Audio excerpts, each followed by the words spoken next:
Question number 5, the Honourable Annette King. Mr Speaker, my question's to the Minister of Health. Does he stand by all his statements?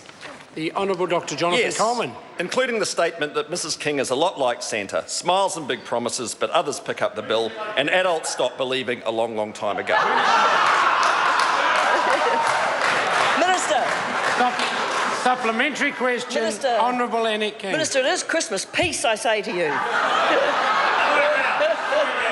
Peace.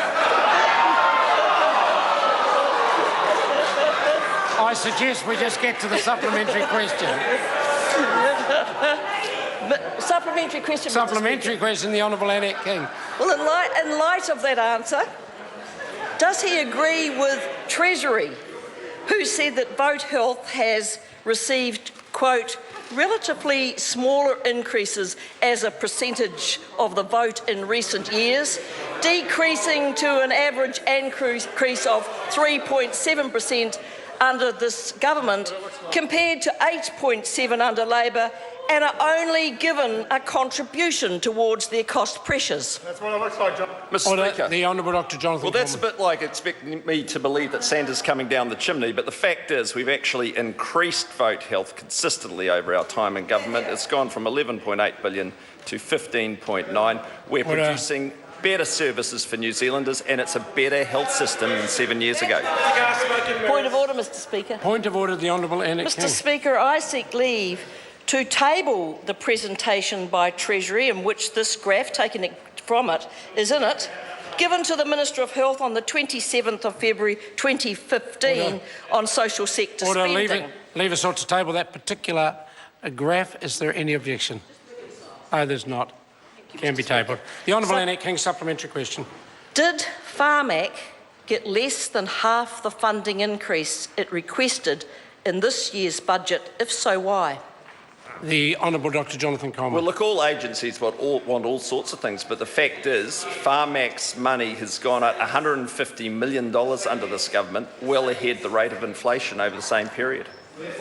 Point of order, Mr. I'll allow the member to repeat the question. It may not have been. No, it's okay, Mr Speaker. I'll just have a point of order and seek leave to table the OIA from Pharmac, showing exactly what I said. All right, they got half what they asked for. The document's been described. Leave us all to table that particular OIA. Is there any objection? There is none. It can be tabled. Mr Speaker, supplementary question. The Honourable Annette King. Does he agree with the Prime Minister's statement about the Pharmac model and decision not to fund Keytruda, when the Prime Minister said, quote, I accept hypocrisy in that we rode over the top of that when we funded Herceptin, end quote?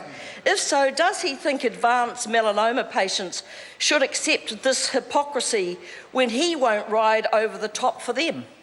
The Honourable Dr Jonathan Coleman. Mr Speaker, I always agree with the Prime Minister. Hypocrisy. Supplementary question, the Honourable Annette King. Supplementary question, Mr Speaker. What polling is currently being undertaken on the decision not to fund Keytruda? And might the government's position change as a result of that polling? The Honourable Dr Jonathan Coleman. Mr Speaker, it's very interesting. It's quite clear that the Labor Party would fiddle with the Pharmac model. They say they're going to fund Keytruda. Our position is we're leaving it at arm's length, and that's how Pharmac should be making the decision. Problem is Labor changes its position every couple of days on the Pharmac model. Can't be relied on. A point of order this time, Mr Speaker. Point of order. Mr Speaker, my question said what polling, and there was nothing about that in his answer. And I heard the question. I was inclined to rule it out because there's no ministerial responsibility for it. I allowed a question to stay. The ministry could be quarrelling. That's probably true. On that basis, I will accept the question again. The ministry could What polling is currently being undertaken on the decision not to fund Keytruda, and might the government's position change as a result? The Honourable Dr Jonathan Coleman. None. A supplementary question, the Honourable Annette King. Well, does he stand by his statement about Herceptin, quote, it was clearly the best drug in its class, whereas Keytruda, there's a number of options, end quote. If so, what funded effective drug options are available for advanced melanoma? either of those two supplementary Yeah, I do questions? The stand Honourable by that Dr Jonathan statement. Coleman. There are a number of options available. It's a complex series of commercial negotiations, and actually the member would be well advised to leave it to Pharmac, but all we know is Labor would mess with the Pharmac model. Very unfortunate. Supplementary question. Order. Supplementary question, Barbara Stewart. Thank you, Mr Speaker. If the Prime Minister has said, and I quote, "I don't think it is impossible to get Pharmac to fund Keytruda," when will that funding decision be made, and how many New Zealanders will be suffering in the interim? The Honourable Dr Jonathan Mr Coleman. Stewart, you'll be the first to know.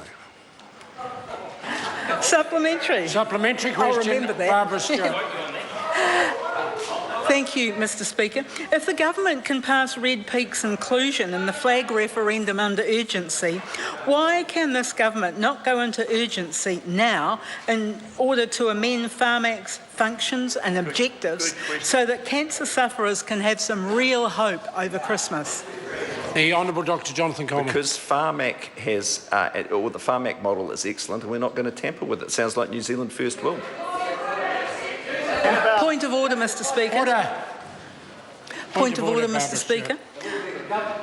I seek leave to introduce a member's bill in my name to amend the objectives, functions and advisory committees of Pharmac.